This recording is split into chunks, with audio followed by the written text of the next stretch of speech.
Definitely the first part. I mean, I hit 2 shots exactly how I wanted to hit them, and I didn't feel anything for the putt. Everything was shaking that much. I was just happy to hit it somewhat near the hole, and to see it go in was incredible. But I did say to my caddy Dean on the tee that we were going to take it on, that I was going to try to win the tournament, and I'd live with the consequences if I stuffed it up. And it was just a solid 9, and I hit it exactly where I wanted to hit it, and I think I screamed at it, "Please be good in the air," and it was. And to cap it off with the putt, everyone practices on the green, I guess.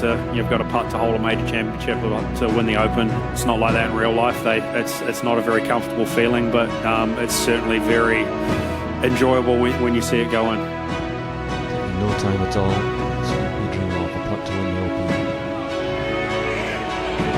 He has it! Ryan Fox, champion golfer of the year. He celebrates, and far away New Zealand celebrates with him. Yes, indeed. Welcome back to the Course Language Podcast. It is all thanks to Callaway. For an existing member or a new member, great to have you on board as we talk all the things that are happening in the wonderful world of golf. Sam Hargraves, Ryan Lynchy, it's one of those episodes where I feel like it's with a little bit of a heavy heart that we speak today. I feel like I need to cue that time to say goodbye music or goodbye my lover, but we all got sick of that song because major season, my friend, is over for another 8 months, and I'm a little sad about all that. Mate, I wasn't sure where you were going with that one, but absolutely, it sucks. Cue Will Ferrell in Step Brothers singing "Time to..." Exactly right. It's a shame. I mean, it comes and goes very quickly these days, but we do have a lot to look forward to, obviously. President's Cup and the Aussie Summer is about to kick off as well. So, I mean, we're a fair way away from Aussie Summer. Footy season hasn't quite finished yet, but...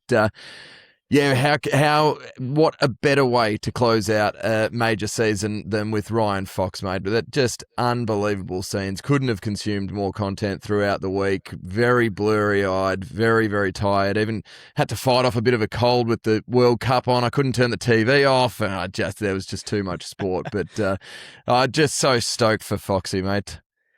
Well, there's a lot to talk about with him, and I'm really looking forward to jumping into that in due course over the journey of Course Language, all thanks to Callaway.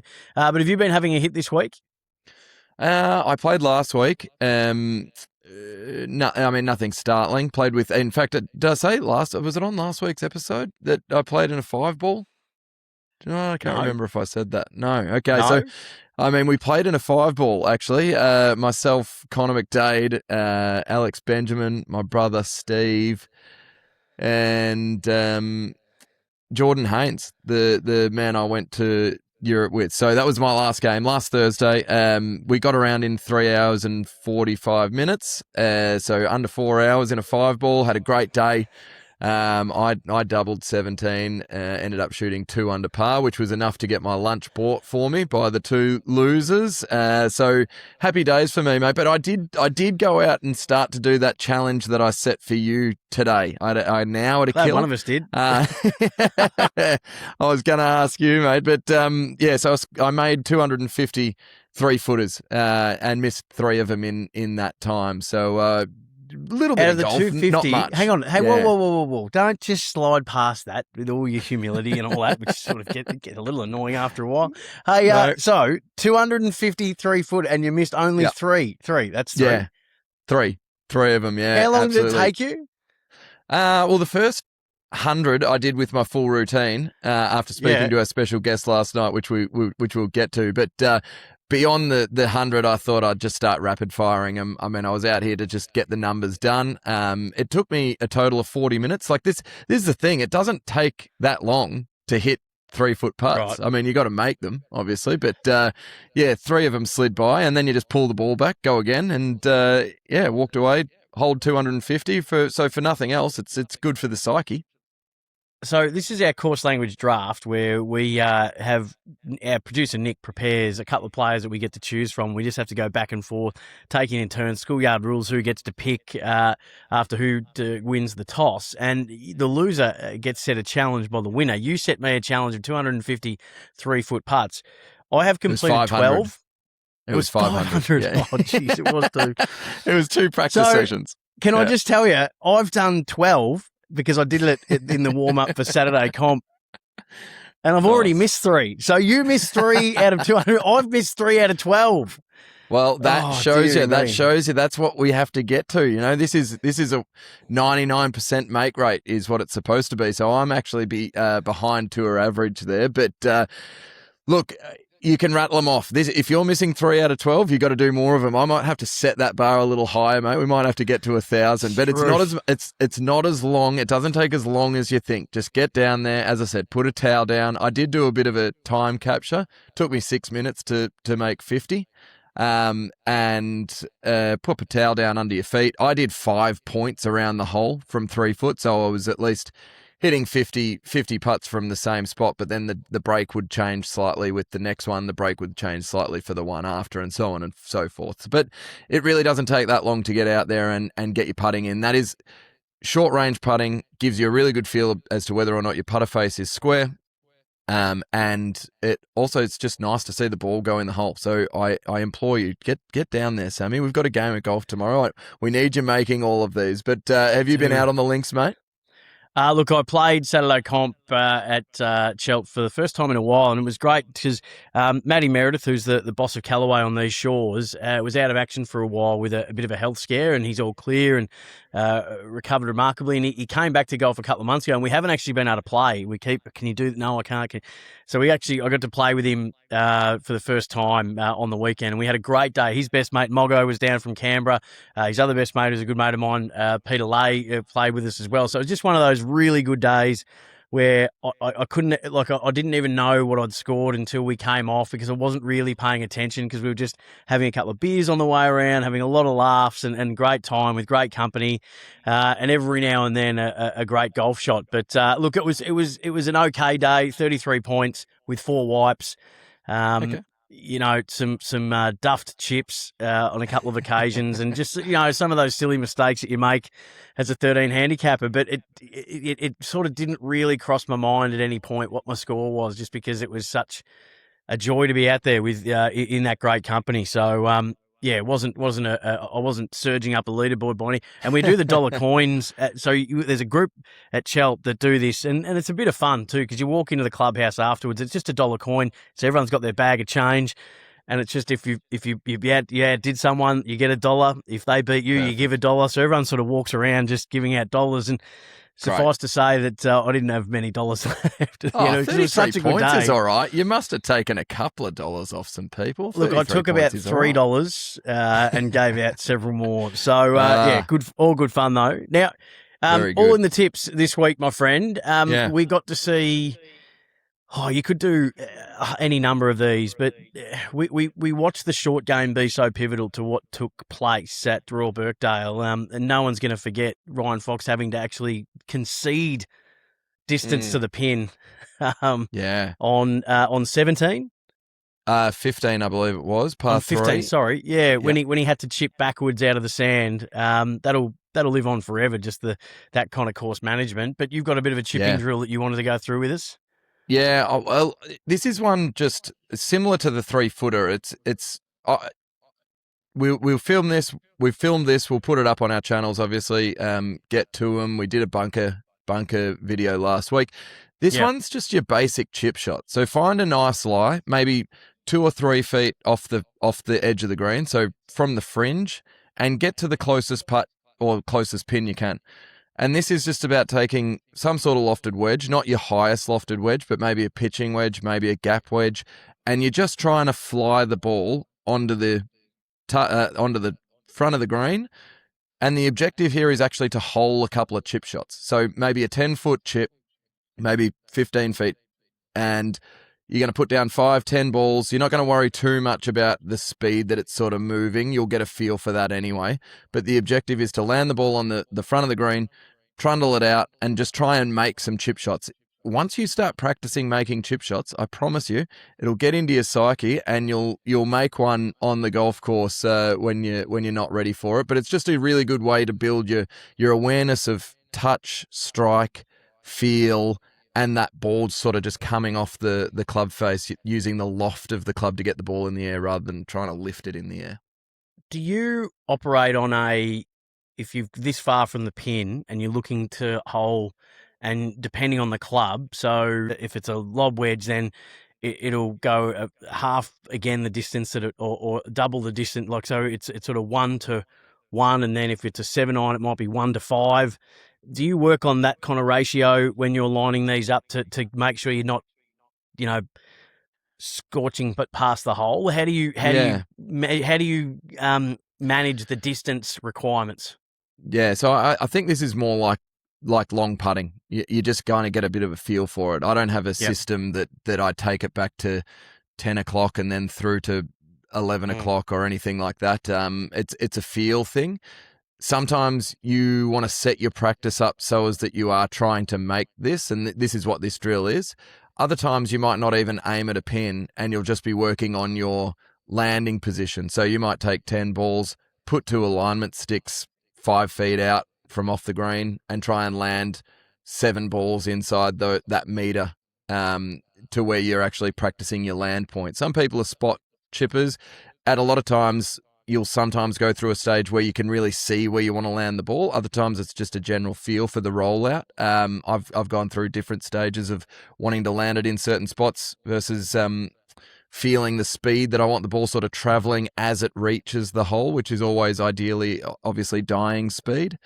This one's just try and make some chips, get the good contact, nice feel, and walk away more confident than you arrived, Sammy. Well, if I could use someone else's words to endorse your short game, the last time you put a short game video up, Brandon Ravi, who's a very well-credentialed coach around these parts, just asked us for more of Lynchy's short game videos, please. Not for anything else other than he just loves to watch you with a wedge in hand, which is pretty high praise, I would have thought. Oh, yeah. Myself and Brandon and a very large number of pros used to head down to Heritage and play in those 5 balls, 7 balls, big cash games. When we were playing full time, we actually used to have a rule that you weren't allowed to play unless you had $250 cash in your pocket. So you weren't allowed to tee it up. So it was it got pretty spicy at times, and it was a great way to great. Yeah, there are a lot of stories. We actually should have him on to have a chat through some of those stories. But we always used to set up some weird rules and whatever was pertinent at the time. But we'll save them for another day, Sammy. We've had a huge week. Obviously, we're a little late as a Thursday podcast, but to soak all this in. And Ryan Fox is the champion golfer of the year, mate. How'd you see it? I just saw it, Lynchy, as one for the good guys. A guy who was 52nd going into the weekend, who emulates on the Saturday, on a much tougher day from a pin position point of view, what Sam Burns and our very own Lucas Herbert did on the Friday, and that shoot the equal lowest round in a major of a 62. He gets himself 2 shots back from Sam Burns, final group, final day, final round, and just played in a way that I think is going to hopefully sweep across the golfing world and maybe be a big game changer from the highest level all the way on down. But we can get to that in just a moment. But what a popular winner, Lynchy. I mean, this year in majors we've had the Rory McIlroy back-to-back Masters, and Rory is a polarizing figure. He, depending on who you ask, he's either a hero or a villain. We then get the nicest guy in golf, Aaron Rye, winning his first major. We then get the guy who we thought would be a home, like sort of get the hero's reception, but got the villain reception, which was incredible, Wyndham Clark. So he was the villain. And then we got the best bloke in golf in Ryan Fox. I just loved it. It was gripping stuff. It was an incredible Open Championship, and there was a heap of controversy and storylines to come out of it. I just think you just got to look at the response that comes after somebody wins like he does, and then it tells you all you need to know. Not one person was disappointed in him winning. Yeah, which is interesting because for a man or for a person ranked in the area that Ryan Fox is ranked, there would be some outcry at times at the Open Championship for someone to come in and win like this. And I think you hit the nail on the head. It was the way in which he won. It was the emphatic nature of, I'm going for this. It was almost that underdog story, almost that feeling of like God, I could do this. That's the attitude I need to take into it. So I think that's invigorating. It's great to see. I'm sure there were a lot of people that were hoping for playoffs. I'm sure that there were a lot of Cam Young fans that were fingers crossed that it was going to hang on. And that 18th hole was obviously not easy. But I think the story that we all get around is obviously A, the speed in which Ryan Fox plays at. B, just the type of bloke that he is, that everyone knows. Anyone who's met him knows that he is. But just the way that he went out and played those last 6 holes under the most immense pressure, never been in that spotlight before.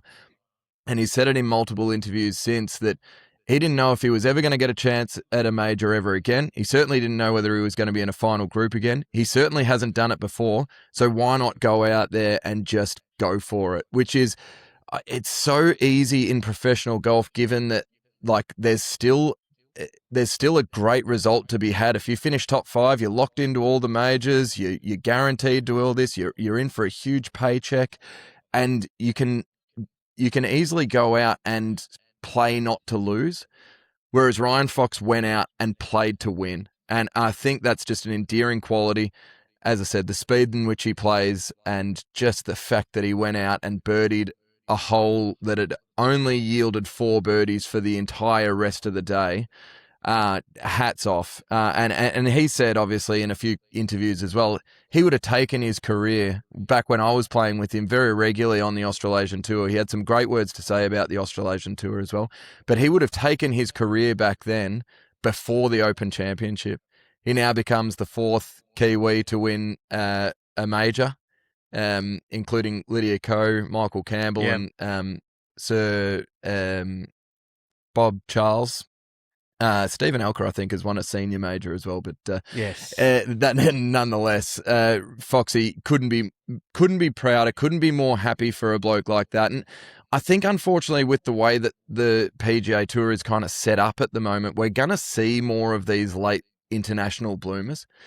Ryan Fox has improved his game year on year on year on year from that 2013 season, which we'll get to in a moment, where he was considering not playing anymore, to that 2014 season where he had his first win on the Australasian Tour. He's just gone to another level every single year, which is incredibly commendable. And I just couldn't have been happier for him on Monday morning. I was watching him do what he did and thought, this is like a boxer who just keeps coming forward. He never gave anyone or even the course itself, which might sound crazy. He just never stopped coming at it. He never stopped throwing punches. He sort of just bull rushed it, in a way that I can't remember anybody playing that way. Yeah. It's not just how quickly he makes his decision, steps over the ball and hits his shot. It's how quickly he gets up to the ball. Yeah. There's no chill. But in saying that, It wasn't erratic. It wasn't angry. It wasn't anything. But it was so determined. It was almost fierce, but measured. If that makes any sense at all, he knew exactly what he was trying to do, and I just loved it. I can imagine too that if you're not someone who wants to play like that, that can be really unsettling. I don't think he would have done that on purpose. I don't think he's that type of guy. I followed him on one of the days of the Australian Open. He was playing with Siwoo Kim and you'd be able to remember. I should remember, but I don't, who the other player was that was following. I just mainly remember Foxy and Siwoo Kim. And I think I said to you after that they make two sort of, I'll never forget the way their balls sound when they strike it.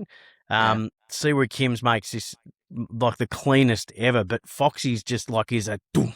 It's a heavy hit, isn't it? Yeah. You'd hate to be a ball. You're exactly right. And look, you can be a prisoner of the moment, obviously, in what we're doing now and in commentary in general. Had he have missed that putt on 18, people are probably talking about, geez, he rushed that, or the moment got the better of him. But the fact that he got up and that is his routine, and he spoke about how proud he was to stick to that routine throughout all of that pressure. When you're under pressure, you have a tendency to go one way or the other. You'll either quicken up or you will slow down. In Foxy's case, there would be a tendency, given that he's a fast player, and I used to do the same thing, you speed up, you walk faster, you do things a lot quicker. He was working on his breath work to stay in the moment. He was obviously talking to his longtime caddy, Dean. And I just want to highlight, you mentioned the 8 unders that Royal Birkdale offered up. There were 3 8-unders this week, which you could look at and go, gee, that's low scoring, right? But the winning score was 10 under. So what Royal Birkdale gave, it also took away. It wasn't easy to go out there and just back up good score after good score. When there were 8s, the next best score was 5, right? And you could see Sam Burns and Sung Jae Im starting to push late in that round, and if they just didn't quite nail or pull off the shots that they were trying to pull off, then they were left with some awkward chip shots, some awkward putts, and Foxy was just able to execute better than anybody else down the stretch. And I mean, everyone would have heard it by now, but the fact that on the 18th tee, he says, "No, we're going for this. I'll live by the sword, die by the sword. I'm going to try and win it here." It's such a refreshing attitude. It would be very easy to kind of just try to get it in and try to win the playoff. But at the end of the day, you're going to be standing on the tee with Cameron Young. You're going to need to make birdie anyway, or probably like put together a couple of really good holes if you're just going to rely on pars. So you might as well go out and do it. And to execute the way he did, I mean, just stuff of legend. Just so happy for the bloke. So, mate, correct me if I'm wrong, but his rookie year and his early couple of years were your rookie year and early couple of years on the PGA Tour of Australasia. Is that right? Yeah, absolutely. I played a lot of golf with Foxy, and everything you hear is true. Everything you hear is correct. We had the same first rookie years. He was much better than me in his rookie year. He had a really good first year. I thought I was looking at the amount of money that he'd made in pro-ams and on the tour and thinking, geez, this guy's got it all sorted. And the following year, 2013, he considered giving up the game. He was really struggling, and we had similar category. We were playing the same events, and he spoke about playing the Masters that year, and in his very famous father, All Black Grant Fox, caddied for him at Royal Melbourne, and said, "Why do you play this game?" And you would have heard Foxy say, it's supposed to be fun. And Grant said, "All right, well, let's have some fun." He ended up finishing 5th that week, which catapulted him into the following season. We both won in 2014. So then 2015, we're playing a lot together because we had the same winners category as well. Again, he was playing better than I was, no doubt about that, but can confirm we sort of turned pro at the same time, had our first win at the same time, and our careers have looked a little different beyond them. But truly, the speed in which he plays, the way in which he holds himself on and off the golf course, the type of bloke he is in the locker room, everything that you hear is true. And he's always hit it a really long way. He's always had that really heavy thud sounding strike with his irons, and it's just no surprise that he's now won on multiple tours and has ascended to the top of the game, really. And I'm just so proud to know the bloke and to have played a little bit of golf with him. He's an absolute ripper. So stoked for him, Sammy. Well, Adam Scott was the winner on the PGA Tour of Australasia Order of Merit that year, and I'm just scrolling down, and I haven't got to him yet.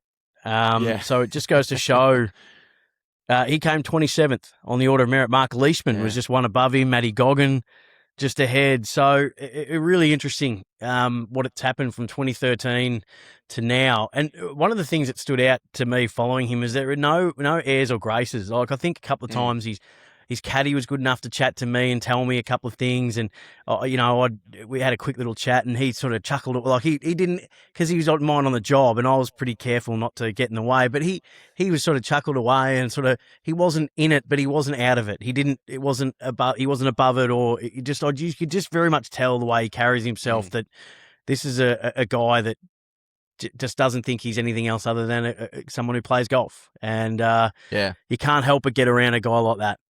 Yeah, absolutely. I mean, at the Aussie PGA, we were chatting. I walked past him on the range. He said, "G'day, Lynchy." We started chatting, and I asked if I could do a quick record for the podcast. He said, "Absolutely, no worries at all. Didn't have to wait for media. That's just the type of bloke he is. Just an absolute ripper." So, congratulations, Well, friend Foxy. of the podcast. Absolutely. Friend of the podcast, he Ryan has, Fox. He has been on the podcast before. He's been on Course Language before. Go back and find that if you... Absolutely. We can re-release that potentially. It was very much about the Aussie PGA. We'll chat to him again this year, no doubt about that. But the Aussies this week, Sammy, congratulations, obviously, Foxy. Can't say enough good things, but just so close for Lucas Herbert. Obviously, the live stuff is percolating pretty strongly, which we'll get to. He finishes in a tie for 6th, which is one shot out of securing all the majors for next year, which you could see walking off 18. He knew that was what he was playing for. Still an incredible week. You picked him to be the top Aussie at the US Open, so you went a week early, but a great week nonetheless for Lucas Herbert. His 1 round under par was the lowest round shot at an Open championship. So well done to Lucas. What are your thoughts on him, mate? Oh, just, I know people that know him a lot better than I do, and but he's a Bendigo guy, and I'll always be unashamedly biased and proud of anyone that comes from my hometown and does great things on the world stage. And he's such a good guy. We spent a little bit of time together, just a couple of media things and things like that. New South Wales Open, and he's got a great team around him. I think he's a wonderful ambassador for Australian golf. He gives a lot to it financially and with his time. He made the call to go to live because he felt, and he's, a lot of people will talk about that they went for the money, they went for the money, they went for the money. From what I understand, and I have no inside knowledge, it's just what I understand through the I don't think he went for massive money. He plays for massive money, but I don't think the sign-on, I don't think it was earth-shattering. I think it set him up for life, but it's not what we're talking about with Cam and all that, like those sort of numbers. But what he wanted was the team environment, because he grew up playing footy in country Victoria, and the team environment was what he felt like would get the best out of him. So he surrounds himself with a lot more people than some other golfers. He loves being in that team environment because he feels it pushes him to be better every day. And you just got to have a look at his results since he went to live. And when he gets his chances in majors, yes, he's missed some cuts, but, to have his best ever performance at a major, it's come off one of the best years of golf that he's played.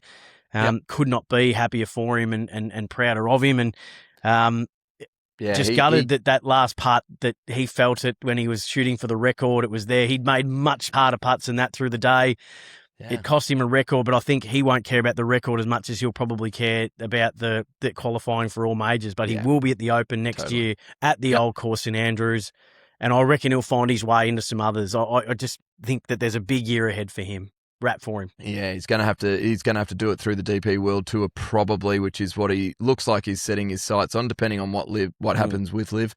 We can get there shortly. Great work too, by the way. Pewey is the caddy. Great work. They called him into question. They thought he was using a rangefinder, and he had to go and tell him, no batteries in this. I'm allowed to have it as a scope, so you have to get up a lot early in the morning if you're going to accuse me of doing anything untoward. He's one of the first there, one of the last to leave kind of caddies, as you'd know, Lynchy. He does all the groundwork. Leaves no stone unturned. Yeah, and just on Lucas, he, as you said, puts his own money back into the Pro-Ams in Bendigo, of which I play every year as well. And he said to me that he went to live, obviously, for just good competition. He wasn't going to get the opportunity to play with guys like Rahm, Cam Smith, Bryson DeChambeau, Waco Neiman. He went there for that top-tier competition, and has certainly learnt a lot from it. He's a winner on that tour, and hopefully the sign of good things to come. Adam Scott, funny text. I don't know if you've heard this, but he sent Ryan Fox a text message along the lines of, I don't know how your pants hold balls the size of yours, mate. What an unbelievable week. Congratulations. So they will be playing on the President's Cup team as long as Scotty continues his good form. T9 rolling down the leaderboard, another first-time major for Cam John, finished in tied for 28th, which was absolutely awesome. He's an alternate this week on Live, so he continues to go from strength to strength. I find that a curious one. We can talk about that later on. Kazuma Kabori, we're talking about Australasians here. We're going to claim him as the Kiwi. He was in tie for 28th as well. And then down the leaderboard, Minwoo Lee finishing a tie for 59th at 2 over par with the best of the Aussies. Sammy, anything we've missed in terms of the wrap-up there on the week that's just gone? Actually, Foxy was so good that he was able to get above the noise of the Open, and that was all centred around, and funnily enough, one person, and then it became two people when Rory had his say, which was strange as well. The ruling on Friday when Bryson was found to have improved the line of his swing in that long, reedy stuff up on a hill. The fescue, thank you. The images aren't great anyway for how demonstrative Bryson was being. But then it's what took place after that in the officials' room that I think is going to be discussed for a fair while, Lynchy, and what went on in that room. But he was given a 2-shot penalty. So he went from being, I think, 1 shot off the lead to 3 shots off the lead in the end. Firstly, did you agree with the ruling? Yeah, look, watching it didn't look great. Stomping around, it didn't seem very careful behind his ball. Clearly, there was some impediment in his swing that didn't seem to be there when he eventually took the shot. At the end of the day, this game, it's been spoken about a lot, so we don't need to run over it too much. But this game is supposed to be a self-policing game. You're supposed to be protecting the field yourself, okay? And if a rules official comes out and says, look, based on what we've seen, you're in breach of whatever rule that is, you've got to cop that on the chin, whether it was an intentional improving of his swing or whether it was unintentional. The fact is that the rules officials have come out and said that we deem it to be in breach of the rule. So you've got to cop that on the chin as a player. The way that he behaved was like borderline psychotic. It was just ridiculous. It was a tanty. It was a tanty. I've got a 4-year-old who I could go get him to do one right now, just taking away his favourite toy or book. Yeah, it was a the tanty. same response. And look, the players obviously were reasonably cautious in the way that they were answering any questions that were relating to this. And I think that probably it's kind of got to this point where, like, how many times do we see pros lay down a fairway wood, or even drivers at times in roughs, and then go ahead hit irons? Like, I think like improving your lie is sort of somewhat becoming a little bit of an accepted done thing for a lot of players on tour, which is a hard thing to say. And I'm not accusing anyone of doing this on purpose, but I think that the rules that are there have not been enforced very strongly across the last dozen years, or maybe even longer than that. So I think that anyone who's played at the highest level, or anyone that's played any competitive level of golf, if you were playing Bryson in a match play situation and he was over there stomping around the way he was behind his ball, stomping on things, taking a practice swing, noticing that he was clipping a leaf and then stepping back again to check the line of play, I think that if you were playing in match play, you'd be questioning how much easier his shot was after he'd been in there versus when he just got there. So I take it from that point of view. I think that, love him or hate him, Rory McIlroy is really the only one with enough guts to kind of come out and say, I don't care what people think of me. This is what I think. And I actually like the theatre. I love the theatre of him laying down the gauntlet. I'm not a big fan of him. And as far as I'm aware, Bryson is not a big fan of Rory either. It's great for the game. This is good stuff. Like, we want rivalries. We want people to not necessarily like each other. There are times on the footy field where you're just looking forward to the clash of Wayne Carey and Djokovic, or like you're excited for those sorts of clashes, and we may have one in golf, and It's nice to hear Rory actually say what he means, because I think too many high-level players danced around the fact that it was definitely a penalty. Yeah, I think they were at pains to say, I don't think he'd ever do it deliberately. Well, here's the thing. Look at it like an MRO. It's either deliberate or careless or reckless. Yeah. You've got your gradings. You pick one. But whatever was happening there, he wasn't tiptoeing around. He No. wasn't, and I feel like look, this might get me in trouble here. I feel like that's more of an American thing. There's a lot of videos that are being posted up online. No, there's a lot of videos being posted up online where it's like, well, this is the same thing here, the same thing here, the same thing here. And I don't think it's deliberate. I just think it's careless. And what I think it is deliberately careless. I think it's not deliberate cheating. I just think that there's not being enough care taken, as you said, to be a bit more careful, a bit more meticulous. I just think that we come up going, I don't want to even be near the whiff of impropriety. And same with the UK players. That might get me in trouble. But again, I don't think that it's not a deliberate act of cheating, but it's a deliberate. I think the best. I think lack the of best. care. Yeah, I think the best, most recent instance that you can look back on this and sort of say, raise an eyebrow is the Wyndham Clark chip on 9. When he weirdly went over and took one practice swing, stood very close to what seemed like behind his ball in the rough, took a practice swing on the left or on the right-hand side of the ball and then stepped back. Like, this is, in that instance, it's the USGA that are making the call. In this instance, it's the RNA that are making the call. There's no real strong governing body. On the PGA Tour, it's the PGA Tour that make the call. So we don't have a really consistent run of people who are adjudicating the rules. And I think that potentially on the PGA Tour, they may have been a little too soft for a little too long. And then you come to an RNA or a USGA event and maybe that the adjudications are a little different. I reckon that's Go on. Sorry, I reckon that's a better way of saying what I was trying to say. Is I just think that it's been allowed to happen. So again, I don't think there's deliberate cheating. I just think that it's what you've been able to do, and you haven't had to show much care. So that's fine. But you're right, because there's all these different governing bodies. I can't imagine. Reckon I'm backing the truck back a little. No, I can't imagine that the rules officials at LIV are going to be handing out the same penalty if the same thing happened. But there was another questionable rules issue as well on the Sunday, unless you've got one more thing to say on that. Can I just add the one more thing? I was surprised that Rory went there. Again, I'm like you. Any more theatre, any drama, any storylines, I'm all for. Give me that every day of the week. But in doing that, Rory made himself as equal part of the story. It was as big a story what Rory said as to what Bryson did, and that surprised me a little. That he didn't need to. Like there was no need. He could have just said, "Yeah, I think it was a penalty." The added extra at the start.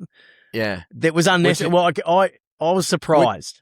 Which is why I think people either love or hate Rory. But what you will get from Rory is his honest appraisal at that time, at that place. Whether he changes his mind or has another camera or in a different circumstance, he has a different opinion. He is going to give you his honest opinion. And if you don't agree with it, that's fine.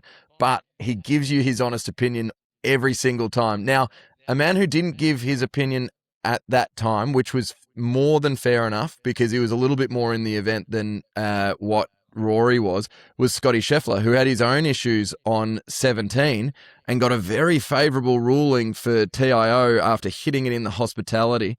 And I want to keep this very, very brief, but if there is hospitality, if there are marquees, if there are fences keeping patrons out, I think that if we're not going to roll the equipment back, if we're not going to roll the ball back, if we're not going to roll any of this back, then these areas need to become hazards or out of bounds. Just so that there's some risk associated, because Scotty Scheffler on Sunday shouldn't have been able to hook his ball off the planet into the hospitality, get a free drop, make up and down, make birdie, and away you go, and have a chance to still win it. He had 2 cracks at that. Like, it was either iron, if that is out of bounds or a hazard, and lay it up short. But he thought, well, as long as I don't miss this right, I'm going to be fine. If I miss it left, it's all good. And no argument. That is using your rules to your advantage, which is part of understanding the rules of golf. But you can't be bending the rules of your golf to your advantage, and that's about as play it where it strongly lies as I is can out the feel in window. that space as well. Play it where it lies is out the window there. The last thing about all this, though, is what's going on in the room. And the reports that have been verified now are that Bryson, when he was in mid-tanty in the rooms, has threatened to call Donald Trump Because, the So president good. had just got a red card overturned at the World Cup, and he thought, well, can you get a 2-shot penalty overturned at the Open Championship? Little outside the jurisdiction, I got to say, even Yeah. for the Donald. Absolutely. We'll laugh about this for a long time, but I just Yeah. think that in that moment, Bryson gives back so much of the goodwill he's earned over the last few years. I just think you just look like a dead set flog playing that card. That is the tantrum, and then I'm going to ring my don't you know who my daddy is? That's what that is. That's the kid who didn't get into the nightclub and says, don't you know who my father is? Like, that is... It's so funny. Weak and that is embarrassing, man. That is so embarrassing. This has been verified as well by multiple news sources and multiple golf journalists as well. So it has been verified that he did threaten to call Trump. The thing that I don't understand is that Donald Trump owns Turnberry. He wants an Open Championship back at Trump Turnberry. Do you think he's going to be calling the RNA and having a crack at them in any way, shape or form? He might like Bryson, but there is no way he likes Bryson more than himself. So that was... He may have actually called him. that was a no chancer from the get-go, in my opinion. But hey, who am I to say? Very, very he's good. He's great for the game, Bryson. He really is. But I just think that'll be his greatest regret in all of this, that threat. As I said, that petulant threat, which was just the highest level of floggery. I love to hate him, but I still think golf is better with Bryson around. He has to be around. And same reason, if you don't like Rory, vice versa, you can love to hate him, but golf is better because he's around. And by gosh, what an eventful final major that was, Sammy. It was. I'm going to hold off on the Rahm warning because that's going to be part of my Gimme Or Putt That a little later. So we'll talk about that a little later in the show. But how did our draft selections go? You've got the results there. Well, we toss the coin. Whoever goes first gets to pick out of the players that have been selected on equal or similar lines of betting. We got 5 players. We got 6 players, and it was over before it even started. You had Scotty Scheffler. I had Rory McIlroy. Scheffler 7 under. Rory 1 under. You had Tommy Fleetwood. I had Matty Fitz, and goes without saying, you've got 2 of the top 5 players. So Fleetwood had 7 under. Matty Fitz, disappointing week for Fitzy. 4 over par, misses the cut. You took Tyrrell Hatton, who ended up finishing 5 over par, but we'll give him the low mark, which was 1 over par was the cut line. So 1 over. I had Justin Rose, which I was happy with until I found out that he was actually injured during that week. If we're going to make a big deal about betting and gambling in this game, we're probably going to need to know whether or not players are injured or under the weather. Handy, yes. Again, like I said last week, if you're going to have a bet on someone, it's not their fault that they lose. It's your fault that you had a bet on them and you lost because they're always trying to win. You had Aaron Rye, who missed the cut at 2 over par. I had Alex Fitz, and that was looking pretty good for a little while there. He was my only man on the leaderboard, but puked on himself over the weekend and finished at 7 over par, unfortunately. I had Minwoo Lee and Cam John. You had Tom Kim and Trav Smythe. Ultimately, those first 2 players that you had absolutely kicked Lynchy's team down. You guys finished at 5 under par. I finished at 5 over par, so it'll be my turn this week to cop the penalty. What is the penalty, Sammy? Well, I did say that we are playing a charity golf day tomorrow with the At.it lads. And I was going to be able to select whoever won got to take a club out of a player's bag that they couldn't play with. So with that in mind, I sort of feel bad now because I just assumed that I was going to lose. What are we going to take out of your bag for tomorrow? I'm not taking any club out of my bag tomorrow if you've only hit 12 3-footers for a week, mate. There's no fucking way. You've hit 12 3-footers. I'm not taking a club out of my bag tomorrow. You said I had 2 weeks. You said I had 2 weeks to do it. Yeah, and you've hit 12. I'll get the other. I'll get the other 488 away between now and then. Okay, I'll take the club out of my bag. If you can get all 488 out tomorrow morning, I'll take the bag out. How's that? How's that sound? Done. Hey, one thing I like to do after every major. I will take a club out though. What club do you want out in my next club comp? In next club comp? Yeah, I can do it in the next club comp. You have to have completed. We're not playing this like you do this and give me a few weeks on mine. This is supposed to be done. You got 2 weeks. So when you complete it within the 2-week parameter, I'll take a club out of my bag. You can select which one. All right, I'm tossing up between driver and putter. It's fair enough. The only ones you use on every single hole. Yeah. The major aggregate scores, I love to see this at the end of every year because I think good indication of what you might be able to predict coming into the culminations of the season. President's Cup, it was a good indication last year for Ryder Cup in certain points, and then maybe even just the next year for the majors. But the last year, Scotty Scheffler was 32 under ahead of Rory's 11 under. This year, Scotty Scheffler still leads the way, but he shares the lowest aggregate score at 20 under with Sam Burns, who had another really good major, an agonising, heartbreaker. Again, Xander Schauffele at 13 under just continues to perform. Rory McIlroy, the winner of the Masters, at 11 under. Cam Young, who was warming up, looking at a playoff until Foxy buried that putt on 18, 11 under. Ludwig Oberg at 10 under. Colin Morikawa just ticking away at 6 under. And then those are the only players under the card. Chris Gotterup was even. Justin Thomas, Ben Griffin at 3 over. Hideki Matsuyama at 5. Corey Connors at 10 over. Kurt Kitayama at 12. And Michael Brennan at 18. These are players that made the cuts of all 4 majors and how they ranked in the lowest aggregate score. So I reckon that's always an interesting one to have a look at, Lynchy. Yeah, it is. And it'll have a lot to say about how this President's Cup is going to go as well. We will certainly be underdogs. The badge. We're hoping to get Jeff Ogilvy on shortly to talk to us about the President's Cup and how it's all situated. But if you look at the names on that list, we don't have any players that have shot under par total for this major season, which is a little concerning. Just on those rankings, Foxy went up 6 spots to be the second-ranked player behind Siwoo Kim, who was in contention again.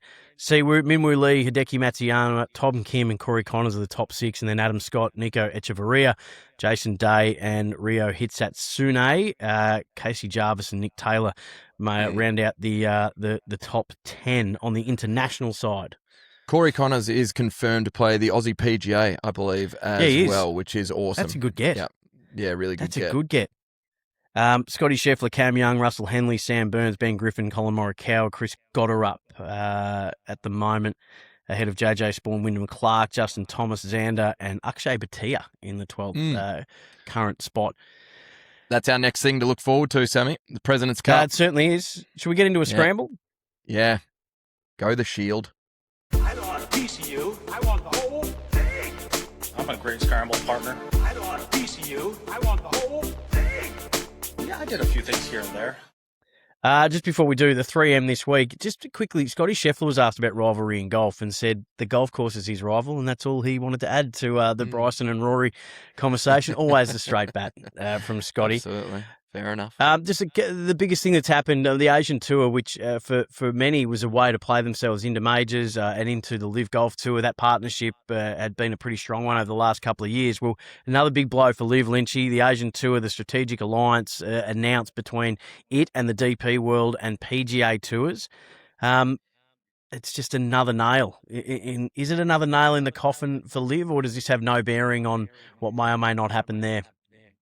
Oh, this is certainly a nail. I'm not sure how many people or investors Scott O'Neill's talking to, but this would have been one of their main bargaining chips in terms of trying to get investors, suggesting that they've got the Asian Tour, they can organise this international series, they've still got a lot of the national opens, all that sort of stuff. It'll be very hard to go back to those potential investors, I would have thought, and sort of say, hey, look, that's gone now, but I've got this to offer you. It just makes that bargaining power a lot more difficult. I think it's probably fair to say, unfortunately, that it's a pretty hefty nail in Liv's coffin. It's going to be hard to see how they recover from here. Time will tell, but certainly that strategic alliance, DP World, PGA Tour, Asian Tour, the Australasian Tour is involved in that as well. So Yeah, it just doesn't look like there are too many life rafts available still for Liv, and sounds like their team challenge is. Hopefully, it goes ahead. I love watching the team challenge, but it doesn't sound like that's on super stable footing either, from what I'm hearing. So just on that, so what does that mean now for Australian golf? Because there was a lot of Australians that were going through that Asian tour. I think that's how Cam John qualified for the Open Championship, if I'm not mistaken. Yeah. So what does that mean for Australian golf and Australian golfers? Well, hopefully there'll be some pathways to both the Asian Tour and DP World Tour. I'm going to hold out on my strong feelings about this until we get a little bit more of a complete picture from Brian Rowlap, the CEO of the PGA, the US PGA. I mean, it feels like it's getting more and more difficult potentially for international elite players to get to this top echelon of golf. Using Elvis Smiley as an example, who's now currently playing for Ripper on Liv, he played unbelievably well in Australia, won and ended up winning our Order of Merit, won a DP World event while it was on our calendar, obviously co-sanctioned event, which got him to the DP World Tour. Depending on how all of this shakes out with the Track 1, Track 2 or Championship and Challenger series of the PGA Tour, he would have been on the DP World Tour thanks to that win. He would then have to have an unbelievable year to finish inside the top 10 people who aren't already qualified for the Challenger Tour. So unbelievable year on DP World, which is sort of what Ryan Fox has done. Get onto the Challenger series. Now you've got to compete again and have an incredible year on the Challenger series to take one of those 20 spots to get to the championship track. It just feels like a lot of really good golf that kind of can potentially go unrewarded, and it might be harder and harder to get some international world-class talent up to that sort of challenger championship track, which we'll just monitor from our neck of the woods, Sammy. Are you worried that we're going to see, if it's harder to get onto the US Tour now with the changes that are coming in 2028, what would you think is more likely, that we're going to have more golfers walking away from the professional game, or it will just strengthen the tours below and actually be a bit of a boost for them because you might keep players there longer? But then the onus is on those tours to make those players be able to earn a living.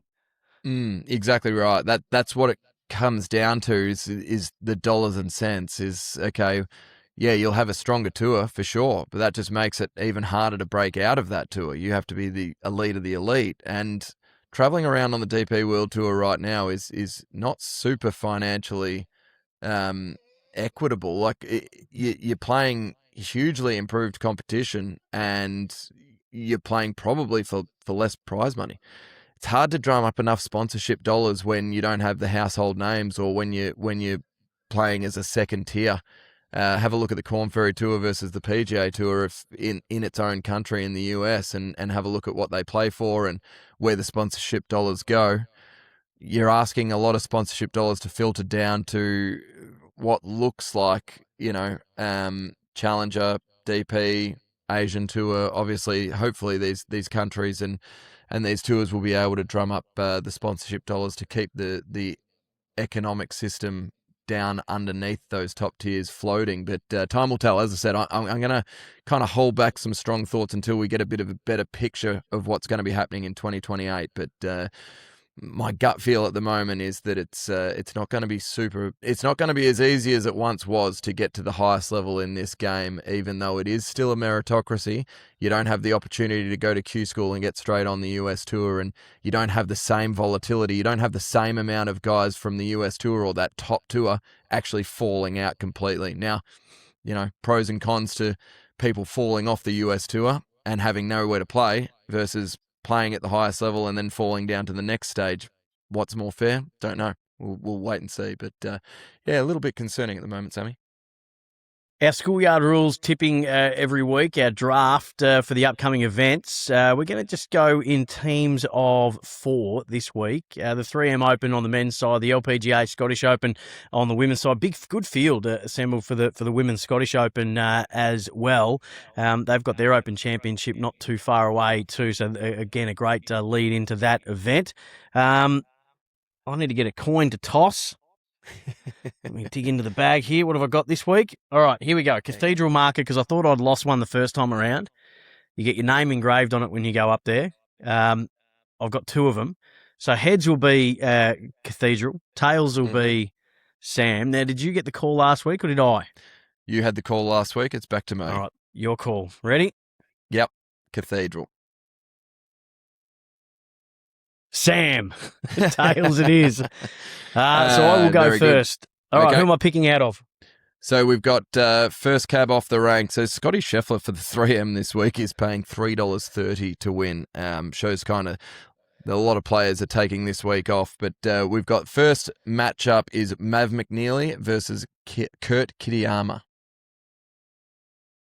Give me... Oh, Kurt had a good major. Give me Mav. Done. I'll take Kurt Kitayama. Second matchup we've got is Keith Mitchell and Corey Connors. And I'll tell you what, Corey Connors is a real good major player, ball striker You extraordinaire. do love your Keith's Keith played- Mitchell. You're a big Keith Mitchell guy. Yeah, I'm a though. big Keith Mitchell fan. I don't really want to take any more clubs out of my bag, so it'll depend what the challenge is. But I'm going to take Corey Connors because he's a good man for coming down to Australia and playing some of the events down here, which I'm looking forward to seeing him. Next, we're going to the LPGA Scottish Open. We've got Lottie Woad and Charlie Hull playing over their side of the Oh. ditch. Lottie Woe's been in very good form. Charlie Hull. Done. I'll take Lottie. And finally, Hannah Green or Minjee Lee. I had this option literally last time, so I took Minjee last time. Let's go with Hannah Green this time. Won't show favouritism. We'll go 1 for 1, and we'll come up with a challenge for whoever wins that next week. Sammy. All right, Lynchy, let's get into Gimme Or Putt That for another week. I don't have 5 for you this week, but I've got a couple I want to throw your way. So I'm going to take the new ball this time around. Bryson DeChambeau has given back a substantial amount of goodwill that he has gained over the last few years. I would have said gimme, but I'm going to take a longer read at this because based on the comments and everything that's sort of going around, people have decided to pick sides. You know, it feels a little bit like whether you're a Democrat or Republican over in America, you're either a Bryson or a Rory McIlroy is what it looks like. And It's not political. doesn't look like he's lost any of the fans that he has made. I was probably a little bit unsurprised or maybe a little bit surprised. I'm not sure how I felt, to be honest. Probably surprised to hear how the crowd was still really pulling for him in that Saturday, Sunday. It was very loud. So I don't know whether he's done any irreparable damage. Certainly the people who aren't Team Bryson probably thought that it was a pretty bad look, but those who are probably thought that he was hard done by. So yeah, look, I'll have to say putt that because I'm undecided. All right, your go. So a little bit of a club comp world one, this one. Gimmies in club comps. Gimme. Yeah. I don't you're understand allowed- what's the difference between. Yeah, I don't understand what's the difference between match play and just club comp. If the players, I mean, I suppose the difference is it's one person has to agree, as opposed to 3 other people have to agree. So I get that might be contentious, but I think if 2 people out of the 3 say pick it up, then pick it up, get moving. Hate that Get answer bloody from you. moving. Absolutely hate that answer from you. There are no Really? gimmies in competition. Absolutely not. There is in match You- play. Yeah, because your partner is the only person that has to decide it. That's 100% of the competition. You're playing against 120 blokes out there or 120 people in mixed competitions, and they don't all say yes. That's not bad. That's not bad. Ryan Fox will set the new trend in golf, and that trend will be quick. Speed. I hope it does, but that is absolutely a putt that. I don't think he's going to change anything necessarily. I hope that he does. Look at how many people are speaking about it, though. Scott Van Pelt, like there's, Pat McAfee had him on talking about it. Like people with big reach are praising how quickly he played, though, Lynchy. As they should. Everyone There's should videos play that have quickly. gone up of how quickly he takes a swing from addressing a ball.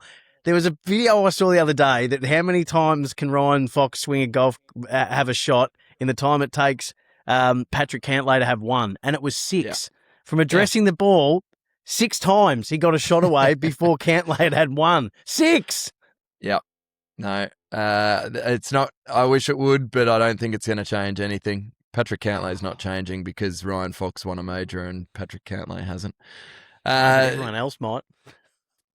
This one is kind of poignant for what's happened this last week. I'm going to ask you period point blank. Live Golf will be around next year.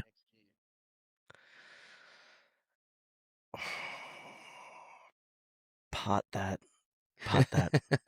Yeah. Not sure. The longer it goes without a rescue, the less likely it is. And I've take no joy in saying that because there's it'd be fascinating to see what the wash up from all of that is. I want to play you audio again because I like using audio to help me out with my questions. Jon Rahm was given an official warning for, again, demonstrative behaviour that he didn't get at the US Open kicking his club down the fairway, but he did get it for throwing a club at the Open Championship recently. This is what he had to say about that and what he thought there needed to be in terms of a bit of equilibrium with that and slow play warnings. Now that you bring up pace of play, I can give you an idea. If you get a warning for code of conduct on Thursday, that warning stays for the whole week and he doesn't reset. You can be slow on Thursday, your group gets warned, you have time to catch up, then you get put on the clock, and then once you're on the clock, you get one more warning before you get penalized. So you get 3 possible bad times amongst many others. And then when you tee off on Friday, you start from 0 again. That doesn't seem very fair to me, right? So how come one, which is a present issue in the game that can cause slow play and affect other people, you get so many breaks and is completely looked over? And then in code of conduct, you don't know where the line is. You have no definition of what you can or cannot do, even though we all understand where the limit may be. And that warning stays with you for the whole week. I know the different things in what they're doing it, but there should be either make one of them a lot more stricter or the other one a lot looser. Whatever you choose, but it would be nice to see them on the same line. Don't care. I think make pace of play stricter. Yeah. So, Lynchy, should we accept Jon Rahm's idea that if you get a warning for pace of play, that lasts for the rest of the tournament, just like it does if you get a warning for code of conduct, and it just if it accumulates over the tournament instead of getting a clean slate each day? Gimme or putt that. Should that be? Yeah, gimme. That is a yes. That I almost think that pace of play, if you are the player who has caused the pace of play and you get it in the first event and you get stroked the next event because you had another bad time, then it can reset. And then you're allowed one more warning, then you get stroked. I think that you could get a lot stricter on time and whether you want it to still be 3 warnings or whatever before you get docked. I think it should almost last a season. It should almost cost you strokes throughout the season if we were going to be doing that. And in terms of the code of conduct stuff, this is what we said last time with Waco. Like what, it's not a rule if it's not black and white. No. So no, that's a fine. Stuff. But see, I love what you're saying. He's saying that it should just stay for the tournament. So if you got the warning on the Friday, but then on Saturday, then you get the next step, and then if on Sunday, you're on the next step, and then you're stroked. You're saying if you're on a warning from the Open to the 3M and you're slow, well, then there's your second, and then the next tournament, if you do it again, there's your third. Oh, geez, I like this, Lynchy. That is groundbreaking from you. That's an easy way to solve it. I mean, if you start stroking guys every third time they get a bad time across the season, there wouldn't be too much slow play going on, I don't reckon. My last one was actually about Jon Rahm himself as well. My question for you is John Rahm outside one of the top 5 players currently? Oh.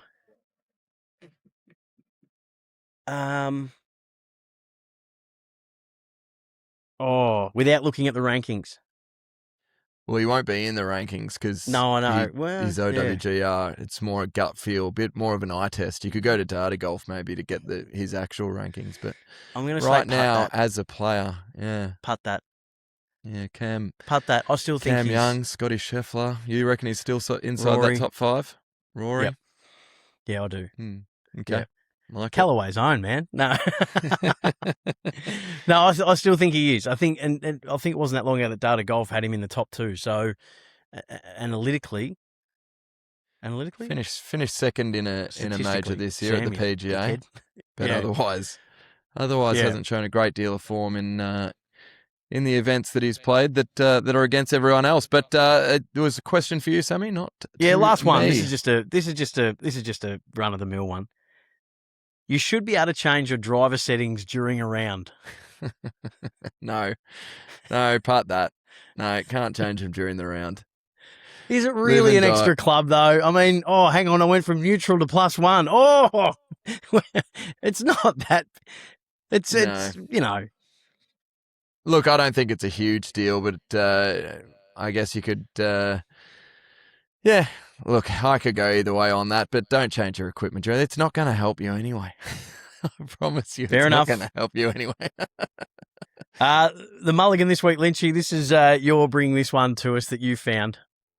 Now listen to this guy here. Listen to this one. No. This guy put $1,500 on Ryan Fox to win the Open Championship before it started at $151. Oh, no. That would have returned. What was it, $220,000, right? He had $1,500 on at 151. Then he had a look and he went, before they teed off on the 3rd round, he goes, no, Foxy's too far back. He cashed out for a loss. My God. No. Oh, Lynchy. Brutal. I think that's the clubhouse leader for mulligans that we've ever had. That is.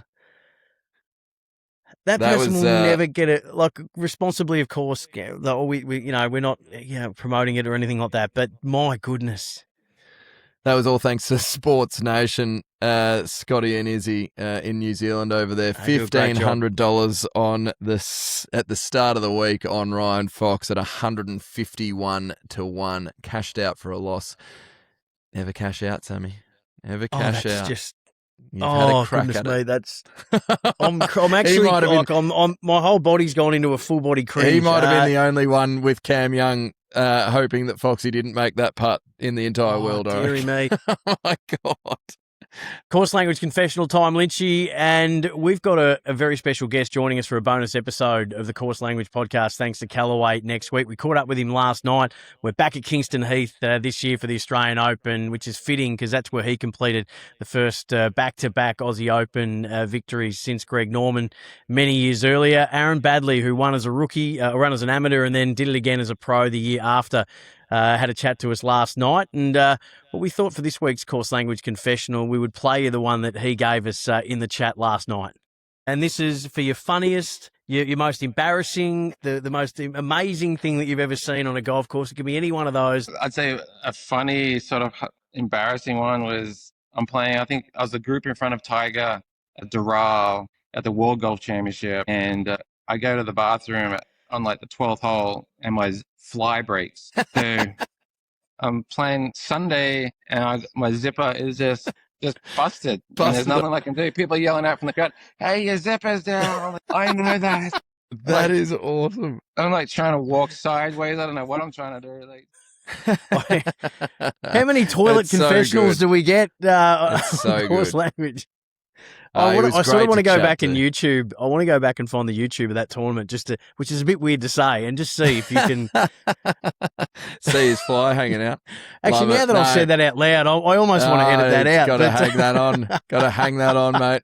See, How good was sometimes he? the mouth goes faster than the I know. brain can think, mate. I know. He was great Idiot, chat. Sam. Look out for Yep. that. Look out for that interview that we did with him. One of Australia's great guys, one of Australia's great golfers, certainly of modern times, and very interesting man to have a chat with. And what a great course language confessional right there, Sammy.